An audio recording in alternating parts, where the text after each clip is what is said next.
திரு ரவி அவர்கள்ட்ட தொடங்கலாம்னு நினைக்கிறேன் sir, if you are available.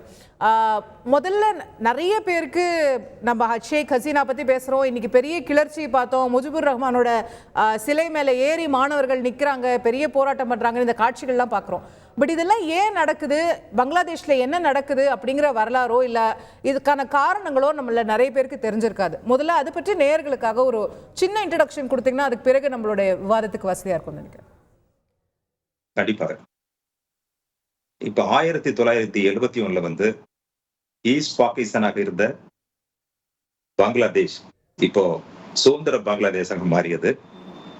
அப்ப வந்து ஜெயில இருந்த முஜிபுர் ரஹ்மான் வந்து ஃபர்ஸ்ட் பிரசிடென்ட் ஆகிறார். 4 வருஷம் ஆட்சிக்கு பின்னாடி முஜிபுர் ரஹ்மான் கொல்லப்படுகிறார். அது மட்டும் இல்ல, அவரை சார்ந்த அத்தனை பேரையும் கொண்டுறாங்க. ஆனா அதுல தப்பிச்சது வந்து ஷேக் ஹசீனா, அவங்களுடைய தங்கச்சி. அவங்க 2 பேருமே வெளிநாட்டில் இருந்ததுனால 2 பேரும் உயிர் பிழைத்தார்கள். அப்புறம் வந்து இந்தியாவுல தஞ்சை அடைஞ்சிட்டாங்க ஷேக் ஹசீனா. கிட்டத்தட்ட 6 வருஷம். அவங்க வந்து முஜிபுர் ரஹ்மானுடைய மகள் இல்லையா? Sheikh Hasina is his daughter. Yes, மகள். 6 வருஷம் வந்து நம்ம இந்தியால வந்து தஞ்சம் அடைந்திருந்தார்கள்.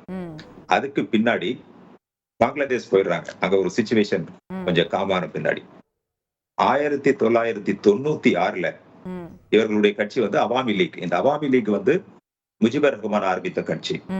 அதனுடைய கட்சி தலைவியாகி 15 வருட போராட்டங்களுக்கு பின்பு இவர் அந்த பங்களாதேஷனுடைய அதிபராக வருகிறார். அப்புறம் 5 வருஷத்துக்கு பின்னாடி 96 இருந்து 2001 வரையில ஆட்சிக்கு பின்பு இப்ப இருக்கிற பிஎன்பி தான் பங்களாதேஷ் நேஷனலிஸ்ட் பார்ட்டிங்கிற எதிர்கட்சி. அந்த எதிர்கட்சியினுடைய தலைவி அது ஒரு பெண் தான், ஷேக் ஹலிதா ஜியா. அவங்க வெற்றி பெறாங்க. அதற்கு பின்னாடி ஒரு 4 வருஷத்துக்கு பின்னாடி மீண்டும் ராணுவ ஆட்சி வருகிறது. அதுலதான் உங்களுக்கு தெரிஞ்சிருக்கும் எல்லாருமே, ஜெனரல் எர்ஷாத் இருந்தாரு.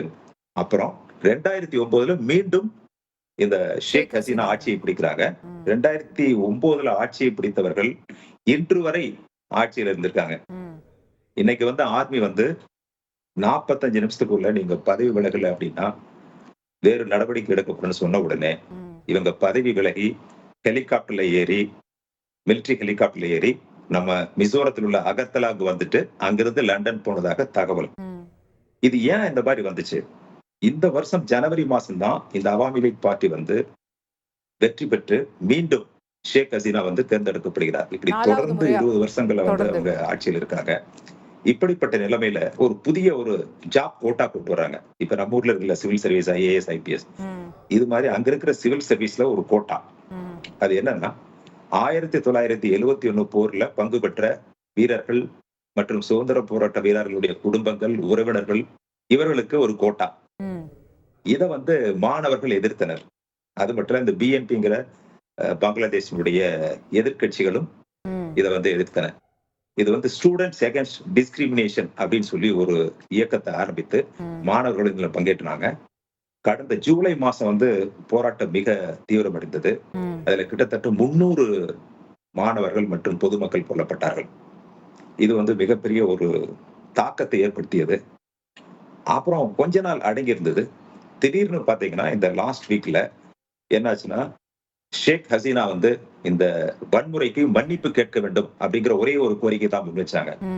ஆனா வந்து ஷேக் ஹசீனா சொல்லிட்டாங்க, நான் மன்னிப்பு கேட்க முடியாது, இந்த போராட்டத்தில் ஈடுபட்டவர்கள் எல்லாமே வந்து பயங்கரவாதிகள் அப்படிங்கிற மாதிரி ஒரு குற்றச்சாட்டை வச்ச உடனே இந்த மாணவர்கள் மற்றும் பல்வேறு அமைப்புகள் எல்லாம் சேர்ந்து எங்களை வந்து இந்த மாதிரி பழி சுமத்தினால நீங்க பதவி விலக வேண்டும் அப்படிங்கிற ஒரு கோரிக்கை வைக்கிறாங்க.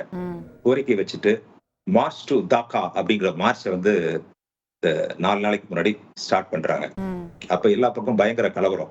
நேத்து வந்து ஒரு கலவரம் வெடித்து கிட்டத்தட்ட 94 பேர், அதுல வந்து 13 போலீஸ் ஆபீசர்ஸும் கொல்லப்படுகிறார்கள்.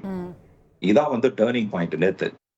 அதனால என்னாச்சுன்னா எல்லாரும் கொதித்து இது மாதிரி போராட்டங்கள் வந்து தீவிரம் அடைஞ்சது. அப்போ இந்த ஜெனரல் புதுசா இருக்கிற ஆர்மி சீஃப் வந்து இன்ஸ்ட்ரக்ஷன் கொடுக்கிறாரு, இது மாதிரி மாணவர்கள் போடுறது அழகுன்னு சொல்லி. அங்கிருந்த ஜூனியர் ஆபீசர் என்ன சொல்றாங்க, நாங்க வந்து பொதுமக்களையோ மாணவர்களையோ நாங்கள் சுட முடியாது அப்படின்னு சொல்றாங்க. இந்த நிலைமையை புரிஞ்சிட்ட இந்த ஆர்மி சீஃப் உடனடியாக ஷேக் ஹசீனாட்ட சொல்றாங்க, நீங்க பதவி விலகுங்க அப்படின்ட்டு. இவங்களும் பதவி விலகி போயிடுறாங்க. இந்த ஷேக் ஹசீனாவோட பையன் தான் அட்வைசர் ஜாய். அவர் வந்து என்ன சொல்றாருன்னா, என்னுடைய அம்மா வந்து இனிமேல் இந்த நாட்டுக்கு திரும்ப மாட்டார்கள் அப்படின்னு சொல்லியிருக்காரு. இது அடிப்படை விஷயம் என்னன்னா, இந்த ஜாப் கோட்டா அப்படிங்கிறது ஒரு ட்ரிகர் தான். அடிப்படையில பங்களாதேஷ்ல வந்து வேலை வாய்ப்பின்மை, கரப்ஷன் இதெல்லாமே நிறையவே இருக்கு. அது மட்டும் இல்ல, இந்த கிளைமேட்டிக் சேஞ்ச் சொல்லுங்க இல்லையா, அந்த பருவநிலை மாற்றத்தின் காரணமாக ஒவ்வொரு வருஷம் வந்து ஏதாவது ஒரு பாதிப்பு ஏற்பட்டு இருக்கும். வெள்ளம், சைக்ளோன். இதனால என்னாச்சுன்னா வேலை வாய்ப்பு, விலைவாசியும் இப்ப ரொம்ப உச்சத்துல இருக்கு அப்படின்னு கேள்வி. இன்ஃப்ளேஷன் அங்க 9-10% கிட்ட இருக்கு. 34 வயசு வரை உள்ள இளைஞர்கள் வந்து 40% பேருக்கு வேலை வாய்ப்பும் இல்ல, அவங்க படிப்பும் கிடையாது. ஓகே. இப்படி இருக்கிற ஒரு நிலைமையில இந்த போராட்டம் வந்து வலுவடைந்தது.